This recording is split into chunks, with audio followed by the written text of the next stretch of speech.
Hey everyone, good morning, good afternoon and good evening. My name is Vishwadeep और आपका स्वागत करता हूं पीडब्ल्यू गेट वाला चैनल पे।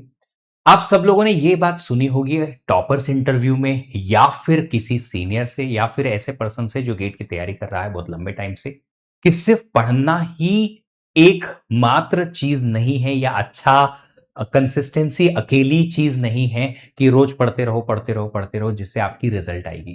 कुछ ऐसी हैबिट्स डेवलप करनी पड़ती हैं जो किसी नॉर्मल पर्सन को, एवरेज पर्सन को, कभी कभी बिलो एवरेज पर्सन को भी टॉपर्स में, गेट रैंकर्स में कन्वर्ट कर देते हैं। क्या है ऐसी हैबिट्स? क्या ऐसी हैबिट्स जन्म से हमारे साथ आती हैं? नहीं। क्या ऐसे कैरेक्टर्स जो हैं हमारे साथ जीन्स में आते हैं? नहीं। कुछ आते हैं फॉर श्योर, बट कुछ ऐसी चीजें होती हैं जो डेवलप की जाती हैं बाय अ फोर्स। वो फोर्स क्या है? वो फोर्स है अंदर से चाहत। किस चीज की? एक वो रिजल्ट की जो है गेट का रिजल्ट। ये चाहत क्यों आती है? ये चाहत आती है किसी चीज की पागलपन से, क्रेजीनेस से कि यार मुझे कुछ भी करके ये रिजल्ट चाहिए ही चाहिए। अब उसके पीछे का कारण कुछ भी हो सकता है, चाहे किसी को शो ऑफ करना हो या अपने आप के करियर को आगे लेके जाना हो या फिर अपने पेरेंट्स की जिंदगी बदलनी हो या खूब सारा पैसा कमाना हो। कुछ तो एक कारण पीछे रहता है। या फिर हो भी सकता है कि किसी लड़का या लड़की ने आपको धोखा दे दिया है और डंप कर दिया है और फिर आप उसको दिखाना चाहते हो कि क्या आपकी वर्थ है। कुछ भी कारण, कुछ भी हो सकता है। सिर्फ और सिर्फ ये हैबिट या एक कैरेक्टर डेवलप करना जरूरी है। और वो कैसे होता है? होने के लिए आपको ये 5 हैबिट्स चाहिए। अगर आप ऐसा करेंगे तो आप भी अगले गेट 2027 में या जो भी अगली गेट एग्जाम आप लिखेंगे वहां पे आप सीधा टॉपर्स की एंट्री मार लेंगे। तो क्या है वो 5 हैबिट? सबसे पहली जो हैबिट है वो है डीप फोकस्ड स्टडी। जब आप पढ़ने बैठते हो आपको दूसरी चीजें याद आती हैं, वो आप वहां लग जाते हैं। फिर वहां से कुछ और चीज याद आती है, वहां करने लग जाते हैं। बीच बीच में फोन देखने लगते हैं, किसी और को मैसेज करने लगते हैं, कॉल कर ले लेते हैं, उठ के पानी पीने चले जाते हैं, टॉयलेट ब्रेक ले लेते हैं। ये जो बीच बीच के छोटे छोटे छोटे छोटे अंतरालों में आप पढ़ाई करते हो वो आपको टॉपर नहीं बना सकता। आपको डीप फोकस्ड लर्निंग करनी है जिसमें आप एक ध्येय, एक फोकस के साथ सिर्फ पढ़ाई करें। आप पहले से ही अपनी चीजों को सॉर्ट करके रखें कि किस टाइम पे आपको क्या करना है, ताकि कॉलेज की कोई पेंडिंग चीज या गेट की प्रिपरेशन की कोई पेंडिंग चीज या कोई भी अपनी रियल लाइफ, आपकी जो रेगुलर लाइफ है, निजी जिंदगी जो आपकी है, उसकी कोई चीज आपको ट्रबल ना करे। आपको याद रहे हर चीज, उसके लिए आप नोट डाउन कर लो और हर एक पेंडिंग चीज को आप टाइम के हिसाब से स्लॉटेड कर लो कि इस टाइम पे मैं गेट की ही तैयारी करूंगा, इस टाइम पे मैं थोड़ी देर फोन चलाऊंगा, इस टाइम पे मैं सोऊंगा, इस टाइम पे ये करूंगा। तो आप फिर फोकस्ड लर्निंग पे ध्यान दे पाओगे।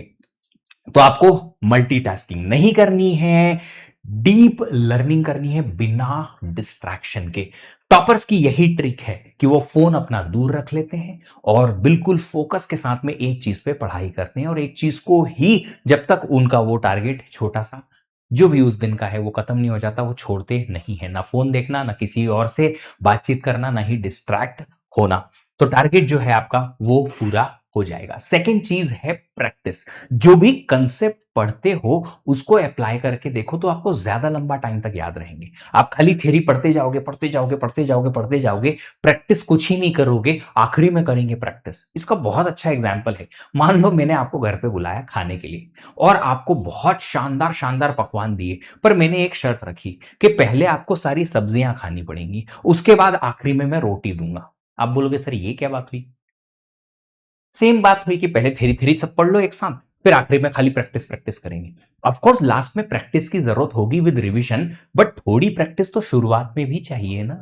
आप बाद में एक साथ और एक्स्ट्रा सब्जी अलग से खा सकते हो, पर सब्जी के साथ थोड़ी थोड़ी रोटी तो खानी पड़ेगी ना, या वाइस वर्सा। तो अल्टीमेटली थोड़ी प्रैक्टिस शुरुआत में करनी पड़ेगी as soon as you learn the concept. इसीलिए आपको पेड क्लासेस में डीपीपी और वीकली टेस्ट मिलते हैं और साथ में पीवाईक्यूज की प्रैक्टिस करने की हिदायत दी जाती है, ताकि आज जैसे ही चैप्टर खत्म हो तुरंत आप अप्लाई कर लो कि क्या कंसेप्ट हमने सीखे हैं उसको कैसे अप्लाई करना है, ताकि आप हमेशा इस चीज से लर्निंग कर पाए कि जो कंसेप्ट हमने पढ़े हैं उसको अप्लाई कैसे करना है, किस टाइप के क्वेश्चन आते हैं और कैसे उन क्वेश्चन को सॉल्व करना है।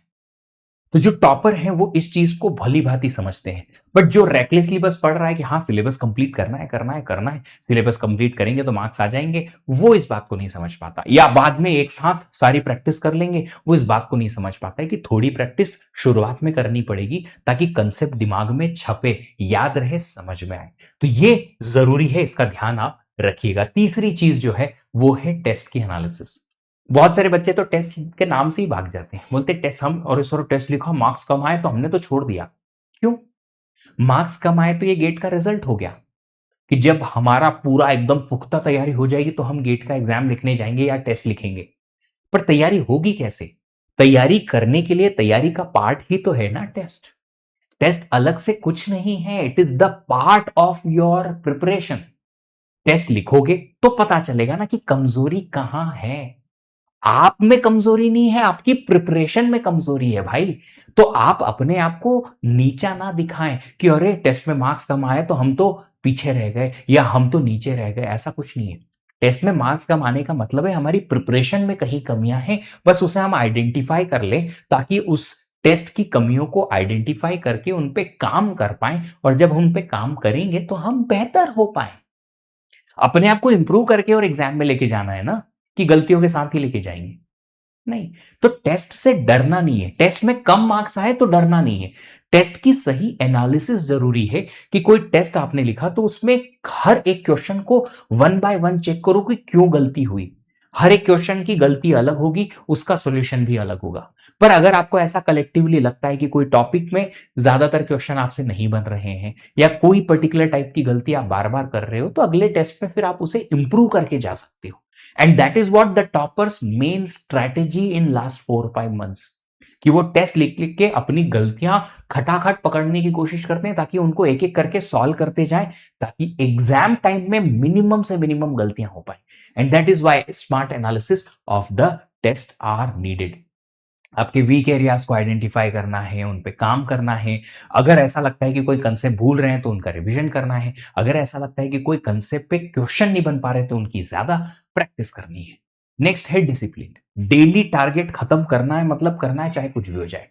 जैसे तुम लोग बचपन में क्रिकेट खेलने जाते थे ना, शाम में 1 घंटा खेलने का होता था तो वो जाना ही जाना है, चाहे कुछ भी हो जाए, दुनिया इधर की उधर हो जाए। तो ये पढ़ाई के लिए भी ऐसा करना है।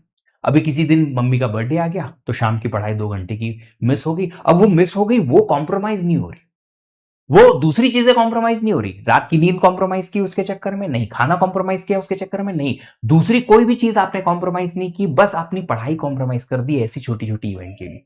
ऐसा नहीं करना है। डिसिप्लिन रखो अपने आप को लेके। और ये डिसिप्लिन आता कहां से? अपने आप को थप्पड़ मारने पड़ते हैं वर्चुअली, कि कुछ भी हो जाए भैया प्रिपरेशन तो कंटिन्यू करनी ही करनी है, चाहे कुछ भी हो जाए हमें यहां कंटिन्यू करना ही करना है। तो ये जो डिसिप्लिन है वो मन मार के आता है। कुछ भी हो जाए गेट का रिजल्ट लाने के लिए मन तो मारना पड़ेगा, चाहे कुछ भी हो जाए रोज प्रिपरेशन तो करनी ही पड़ेगी। तो माइक्रो शेड्यूल बनाओ एकदम, एक एक घंटे टू घंटे का, और उसको फॉलो करो, रिगरसली फॉलो करो, चाहे कुछ भी हो जाए, बीमार हो जाओ, कुछ भी हो जाओ, कुछ तो करना ही करना है। एक ऐसा बच्चा जो बहुत ज्यादा परेशानी से गुजरता है और तो भी वो अगर अपने पढ़ाई के लिए टाइम निकाल लेगा, तो समझ लीजिएगा फिर उस बच्चे का रैंक तो आना बनता है, क्योंकि उसने मेहनत की है। लास्ट जो चीज है वो है आपकी डेली कंसिस्टेंसी और मेंटल बैलेंस। जो टॉपर्स होते हैं ना, वो अपने आप को बर्न आउट नहीं करते कि एक दिन में आठ आठ नहीं 18 घंटे पढ़ लिए, 12 घंटे पढ़ लिए, और अगले दिन 12 घंटे पढ़ लिए, तीसरे दिन 12 घंटे पढ़ लिए, और चौथे दिन आ गए ढाई ढाई ढाई टाइट फिश, और फिर चौथे दिन आप 3 घंटे पढ़ पाए। क्या मतलब? कंसिस्टेंटली ऐसी तैयारी करो जिसमें आपको थोड़ा सा रिफ्रेशमेंट का टाइम मिले, और थोड़ा ही मिले। ऐसा नहीं कि बीच बीच में टाइम में मिल रहा है तो फोन चलाते जा रहे हैं, बढ़िया टाइम पास चल रहा है, पढ़ाई भी चल रही है, टाइम पास भी चल रहा है, सर की क्लास उधर चल रही है, अपने फोन भी चल रहा है, और आधी चीजें समझ में आई आधी नहीं आई। और उस केस में होता क्या है? उस केस में कंसिस्टेंसी ब्रेक हो जाती है, उस केस में आपका मेंटल बैलेंस खराब हो जाता है। तो फिर आपको लगता है कि सर 8 घंटे की पढ़ाई करी पर 8 घंटे का आउटपुट नहीं आ रहा है, कैसे आएगा? 8 घंटे पढ़ाई नहीं हुई है। आपको लगता है कि 8 घंटे पढ़ाई जैसी चीज में दिए, पर पढ़ाई हुई नहीं है। And that is where the toppers are different than the normal people. Toppers क्यों अलग है? टॉपर्स इसलिए अलग हैं क्योंकि वो शो करते हैं इस चीज को कि चाहे कुछ भी हो जाए, मैंने जो शेड्यूल बनाया मैं उसको फॉलो करूंगा। फिर मैं थोड़ा-सा ब्रेक टाइम लूँगा तो उतना ही ब्रेक टाइम लूँगा। ऐसा नहीं कि रील देखने लगे तो 1 घंटा पता नहीं कहाँ चले गया। कहाँ चले गया ऐसे कैसे पता चलेगा? जो टाइम आपने फिक्स किया है वापस पढ़ाई पे जाना है मतलब जाना है। आपको स्टिम्युलेशन जो अंदर से होती है ना एक्साइटमेंट, हैप्पीनेस वो होनी चाहिए आपके किससे? पढ़ने से, ना कि वो रील देखने से। And that is where the difference is. अगर आपको पढ़ाई करना, उसमें नई चीज़ें खोजना, लर्निंग करना में मज़ा आता है एंड तो आपको कंसिस्टेंसी बैठेगी, तो आपका मेंटल बैलेंस बैठेगा। तो अच्छे से 6 से 7 घंटे की नींद होनी चाहिए, थोड़ा-सा फिज़िकल एक्सरसाइज़ या मूवमेंट होना चाहिए, थोड़ा-सा ब्रेक टाइम, रिफ्रेशमेंट टाइम होना चाहिए ताकि आप जब पढ़ाई करो, तो एकदम रिफ्रेश्ड रहो एवरीडे और बैलेंस के साथ में पढ़ाई कर पाओ। ये सारी चीज़ें 5 हैबिट्स अगर आपने अपने अंदर उतार ली, तो ये मैं दावे के साथ कह सकता हूँ कि आप और हम बैठ के एक पॉडकास्ट रिकॉर्ड कर रहे होंगे मार्च के 2027 में और उस टाइम पे पॉडकास्ट का ये कंक्लूजन निकलेगा कि कैसे आपने अपने आप को डिसिप्लिन्ड रखा और कैसे आपको वो रैंक आई। तो मैं इंतजार करूंगा आप सब लोगों का मार्च 2027 में कि आप सब लोग आएंगे और अपना इंटरव्यू देने के लिए रेडी रहेंगे और ये चीज के लिए रेडी रहेंगे कि आप बोलेंगे क्या उस इंटरव्यू में, आप अपने प्रश्नों का उत्तर क्या देंगे, ये चीज के लिए तैयारी भी आपको करनी पड़ेगी। वो एग्जाम और रिजल्ट के टाइम पे कर लेंगे। अभी इंडिपेंडेंस डे का ऑफर चल रहा है जिसमें 56% तक का ऑफ मिल रहा है आपको गेट और ईएसी की बैचेस पे। अगर आप लोगों ने अभी तक ऑफर का फायदा नहीं उठाया है तो ले लो, वरना फिर बैचेस की प्राइसिंग फिर से बढ़ जाएगी और फिर आप बोलेंगे सर प्राइस बढ़ गई एक्सेट्रा, कम करा दो।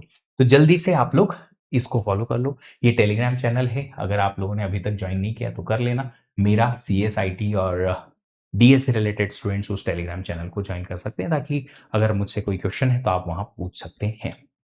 चलिए, तो आपको समझ में आया 5 हैबिट क्या हैं?